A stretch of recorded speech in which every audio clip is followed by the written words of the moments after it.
Le juge Grayson pensait qu'il condamnait un adolescent désemparé jusqu'à ce que l'accusé commence à démanteler l'affaire comme un avocat chevronné. L'air à l'intérieur du palais de justice du comté de Los Angeles semblait épais, presque suffocant.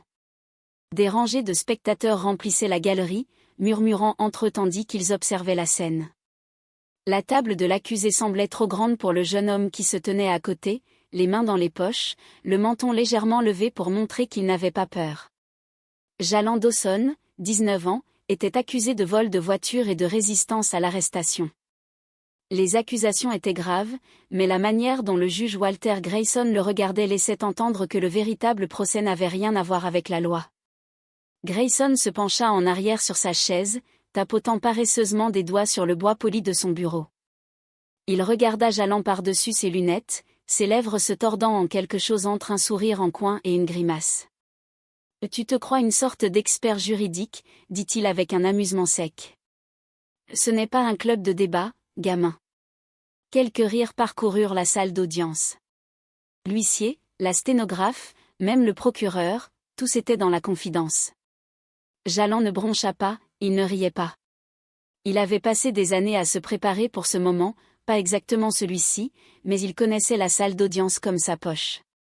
Pendant que d'autres enfants mémorisaient des statistiques de basket-ball, il mémorisait des lois. Pendant que ses amis jouaient à des jeux vidéo, il jouait à des procès simulés dans sa tête, plaidant des affaires imaginaires avec lui-même. Sa mère, Denise Dawson, avait travaillé comme assistante juridique pendant plus de 20 ans, et Jalon avait grandi en écoutant les histoires qu'elle ramenait à la maison, comment les procureurs prenaient des raccourcis, comment les juges avaient des favoris, comment certains avocats de la défense faisaient à peine des efforts. Il avait tout absorbé. À l'âge de 14 ans, il pouvait analyser un procès mieux que la plupart des étudiants en droit. Mais rien de tout cela n'importait à Grayson. Pour lui, Jalon n'était qu'un autre gamin dans les ennuis. « Faisons vite », soupira le juge en ouvrant le dossier de l'affaire. « J'ai un parcours de golf à 14 heures. » L'audience rit à nouveau, mais cette fois, quelque chose changea. Les lèvres de Jalon se courbèrent en un léger sourire, presque imperceptible, car Grayson venait de faire sa première erreur, mais la salle d'audience ne s'en était pas encore rendu compte. Le procureur, Mitchell Carrington, se leva avec l'air d'un homme qui avait déjà gagné. Son costume était impeccable, sa cravate parfaitement nouée, et sa voix portait cette confiance répétée de quelqu'un qui avait prononcé le même discours une centaine de fois auparavant. « Votre honneur, l'État prouvera au-delà de tout doute raisonnable que l'accusé, Jalon Dawson, a été pris en flagrant délit dans un véhicule volé, une Audi A6 de 2022, signalé comme disparu seulement quelques heures avant son arrestation. Les officiers l'ont poursuivi à travers le centre-ville, où il aurait tenté de fuir avant d'être appréhendé. Ses empreintes digitales ont été trouvées sur le volant. L'accusation soutient que les preuves parlent d'elles-mêmes. » Les mots tombèrent avec poids. La foule dans la galerie se déplaça, chuchotant entre eux. À la surface, cela semblait accablant, une voiture volée, une poursuite, une fuite. Le juge Grayson regarda Jalon par-dessus ses lunettes, puis se tourna vers Carrington. « Continuez. » Le procureur se dirigea vers le box du jury, ses chaussures cirées claquant contre le sol. « La défense pourrait essayer de vous convaincre qu'il s'agissait d'un malentendu, que M. Dawson est une sorte de victime malheureuse des circonstances. » Il se tourna, regardant Jalon dans les yeux pour la première fois. « Mais soyons honnêtes, quel genre de victime fut la police ?» La tension dans la salle s'épaissit. Le juge Grayson se pencha en avant, appuyant son menton sur sa main. Jalon ne sia pas. Carrington continua, feuilletant une pile de papier. « Votre honneur, j'ai ici le témoignage de l'officier Daniel Ruiz, qui a personnellement vu l'accusé au volant avant qu'il ne tente de fuir. La voiture a été confirmée comme volée, l'arrestation a été faite dans les règles. » Grayson expira par le nez, hochant la tête. « Cela semble simple pour moi. » Et pour la plupart des gens dans la salle, c'était probablement le cas. L'affaire était claire, une voiture volée, une poursuite, une arrestation. Mais Jalon avait passé trop d'années à étudier des procès pour ne pas voir les failles. Il resta silencieux, observant, attendant. Le juge Grayson tapota légèrement avec son marteau. « Très bien, écoutons la réponse de la défense. » Il se tourna vers l'avocate de Jalon, une avocate commise d'office nommée Lisa Thornton, qui n'avait prononcé que 3 mots depuis son entrée dans la salle d'audience. Elle se leva, changeant de position nerveusement. « Votre honneur, mon client. » Jalland posa une main sur son bras, une demande silencieuse. Elle hésita, puis se rassit. Et pour la première fois, Jalland parla. « Je vais me représenter moi-même, votre honneur. » La salle devint complètement silencieuse. Grayson le regarda fixement, clairement amusé. « Tu vas quoi ?» La voix de Jalland était calme et stable. « Je vais me défendre moi-même, votre honneur. » Un murmure se répandit dans la salle d'audience. Les sourcils de l'huissier se levèrent. Le sourire de Carrington vacilla pendant une seconde avant qu'il ne laisse échapper un rire sec. Cela devrait être intéressant. Mais personne ne riait quand Jalland fit son premier pas en avant, car tout allait changer. Le poids de la salle d'audience se posa autour de Jalland alors qu'il ajustait sa posture, les mains toujours dans les poches. Il laissa le silence s'étirer un peu plus longtemps, juste assez pour les mettre mal à l'aise. Puis, enfin, il parla. « Votre honneur, avant de commencer, j'aimerais confirmer quelque chose avec l'accusation. » Carrington haussa un sourcil, croisant les bras. « Allez-y. » Jalland fit un pas lent en avant. « Vous avez dit que l'officier Daniel Ruiz a personnellement vu que j'étais au volant avant d'être arrêté, correct ?» Carrington expira brusquement, déjà ennuyé. « C'est exact. » « Et ce témoignage est écrit dans son rapport ? » ?»« Bien sûr. » Jalland hocha la tête, puis se tourna vers le juge Grayson. « Votre honneur, je demande que ce témoignage soit rejeté comme preuve. » Grayson plissa les yeux. « Sur quel motif ?» Jalland sortit les mains de ses poches pour la première fois et fit un geste vers la table de l'accusation. « Parce que l'officier Ruiz ne m'a jamais vu dans cette voiture. En fait, il n'était même pas en service quand la poursuite a commencé. » Une lueur de confusion traversa le visage de Carrington. « De quoi parles-tu » Jalland fit un autre pas en avant.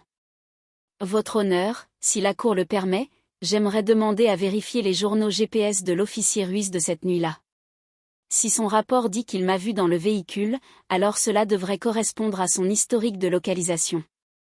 Mais j'ai le sentiment que ce ne sera pas le cas. » Maintenant, les murmures dans la galerie devinrent plus forts. Grayson fronça les sourcils, regardant Carrington. « Conseiller ?» Carrington se racla la gorge, la mâchoire serrée. « Ce rapport a été rédigé par un officier de police, votre honneur. Allons-nous vraiment prendre la parole d'un accusé contre celle d'un professionnel formé ?» Jalland fit un petit haussement d'épaules, presque désinvolte. Si l'officier était là où il prétendait être, alors les données GPS le prouveront. Mais s'il ne l'était pas, il laissa la phrase en suspens. Grayson l'étudia pendant un long moment, puis se tourna vers Carrington. « L'accusation a-t-elle un problème avec la vérification des journaux GPS de l'officier ?» Carrington hésita. La pause fut suffisamment longue. Le jury le remarqua, la galerie le remarqua, et surtout, le juge le remarqua. Jalland prit une respiration calme.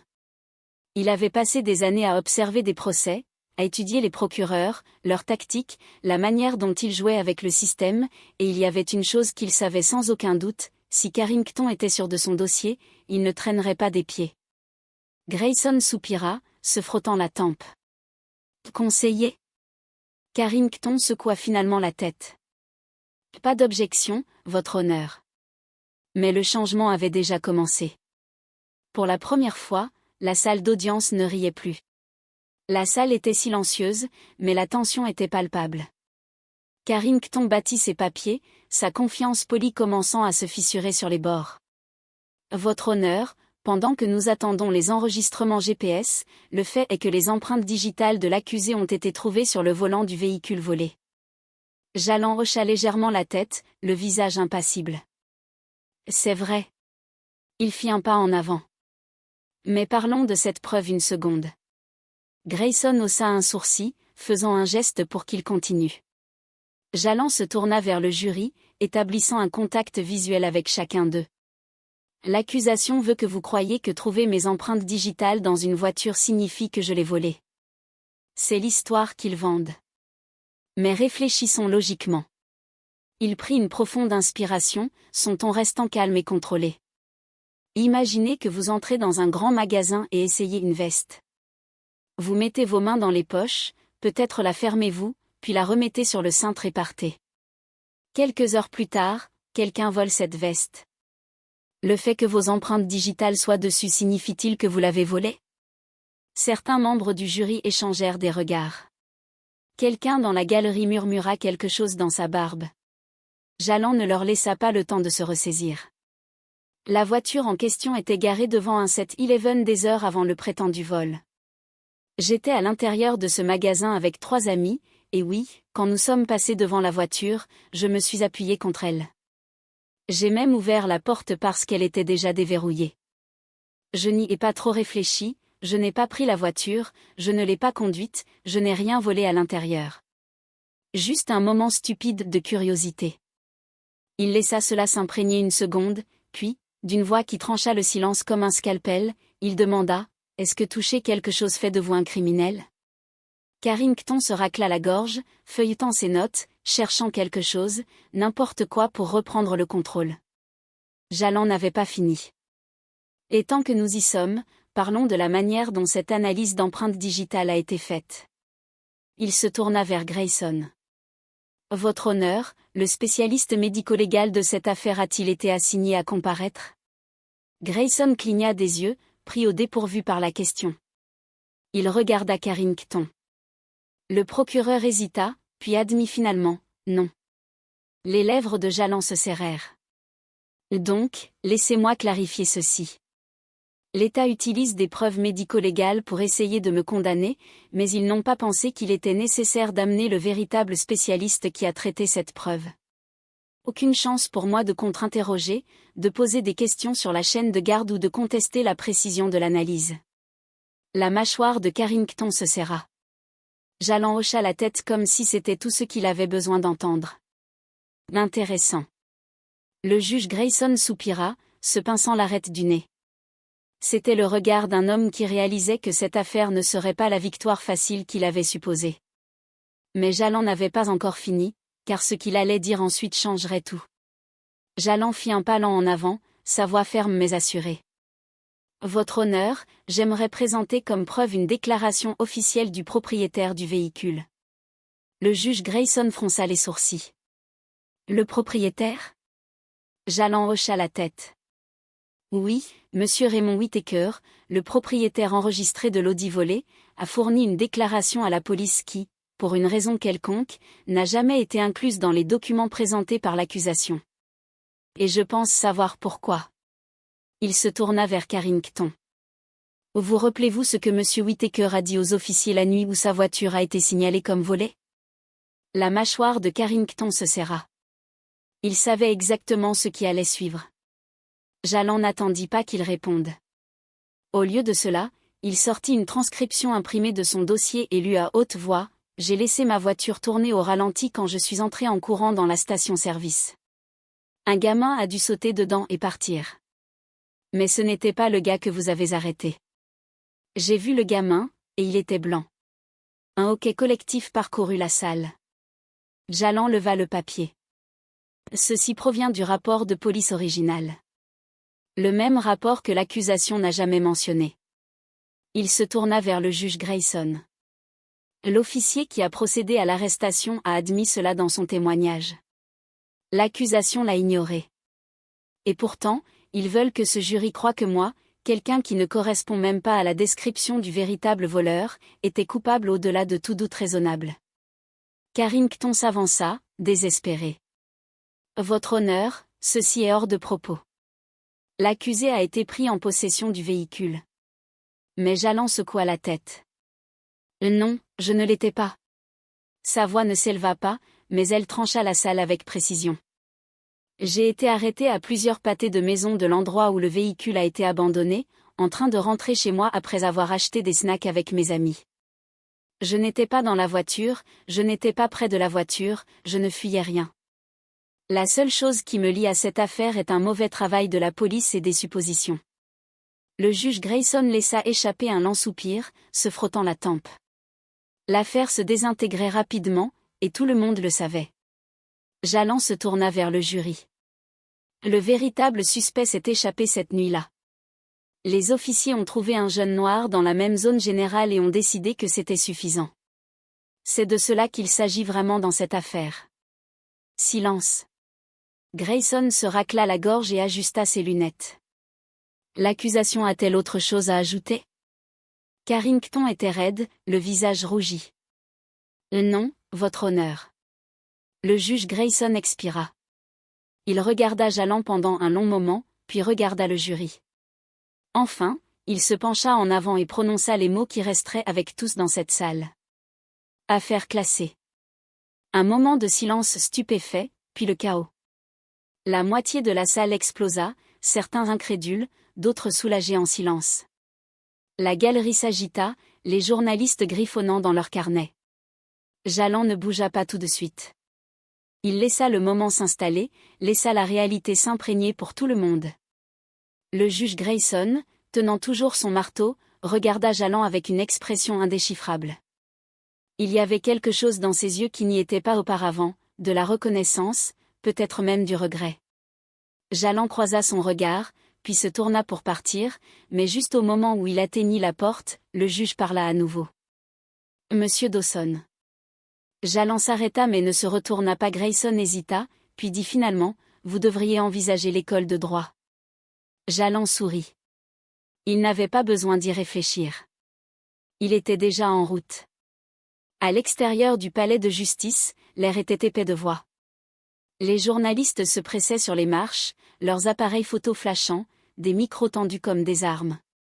Jalland, saviez-vous que le juge allait classer l'affaire? Que comptez-vous faire ensuite? Comment vous sentez-vous d'avoir surpassé un procureur chevronné? Jalland mit sa capuche sur sa tête, ignorant les questions. Il n'était pas intéressé par le spectacle. Il ne s'agissait pas de prouver à quel point il était intelligent, il s'agissait de quelque chose de plus grand. Sa mère, Denise, l'attendait au bas des marches, les bras croisés, le visage indéchiffrable. Pendant un long moment, elle le regarda simplement, puis finalement secoua la tête et laissa échapper un soupir. « Mon garçon, tu m'as fait une peur bleue. » Jalland rit, se grattant l'arrière de la tête. « Il fallait prendre un risque, maman. » Elle le regarda une seconde de plus, puis le serra dans ses bras. « Tu as toujours été le têtu. » Les appareils photo continuaient de clignoter, mais Jalland n'y prêtait plus attention. De l'autre côté de la rue, debout près de sa voiture, le juge Grayson observait. Sa posture était différente maintenant. L'arrogance avait disparu. Son expression n'était plus amusée, elle était plus proche de la réflexion. Il n'avait pas prévu que cette affaire soit autre chose que de la routine, juste un autre jour, un autre accusé, un autre plaidoyer de culpabilité. Mais maintenant, il savait qu'il se souviendrait de celle-ci parce que Jalland avait fait quelque chose que la plupart des gens ne pourraient jamais faire. Il avait fait en sorte que le système se regarde lui-même, et pour une fois, il avait cligné des yeux en premier. Voici la leçon que nous devons tirer. Combien d'autres affaires ont suivi ce chemin? Combien de personnes ont été condamnées non pas à cause de preuves, mais à cause de préjugés, de raccourcis et d'un système qui se souciait plus de clore des affaires que de trouver la vérité? Jalland avait le savoir pour se défendre, mais qu'en est-il de ceux qui ne l'ont pas? Il ne s'agit pas seulement d'une affaire, il s'agit de toutes. Il savait ce qu'il devait faire ensuite. Cette salle d'audience ne serait pas la dernière dans laquelle il se tiendrait, mais la prochaine fois, il ne serait pas l'accusé. Il serait l'avocat. Et quand ce jour viendra, il ne sera pas le seul. Si cette histoire vous a fait réfléchir ne serait-ce qu'un instant, partagez-la. Le système judiciaire est construit sur des lois, mais il est dirigé par des personnes, et les personnes peuvent changer, mais seulement si nous les faisons changer. Cliquez sur le bouton j'aime, abonnez-vous pour plus d'histoires qui comptent et continuons la conversation. Car la prochaine fois, ce ne sera peut-être pas Jalland. Ce pourrait être quelqu'un que vous connaissez.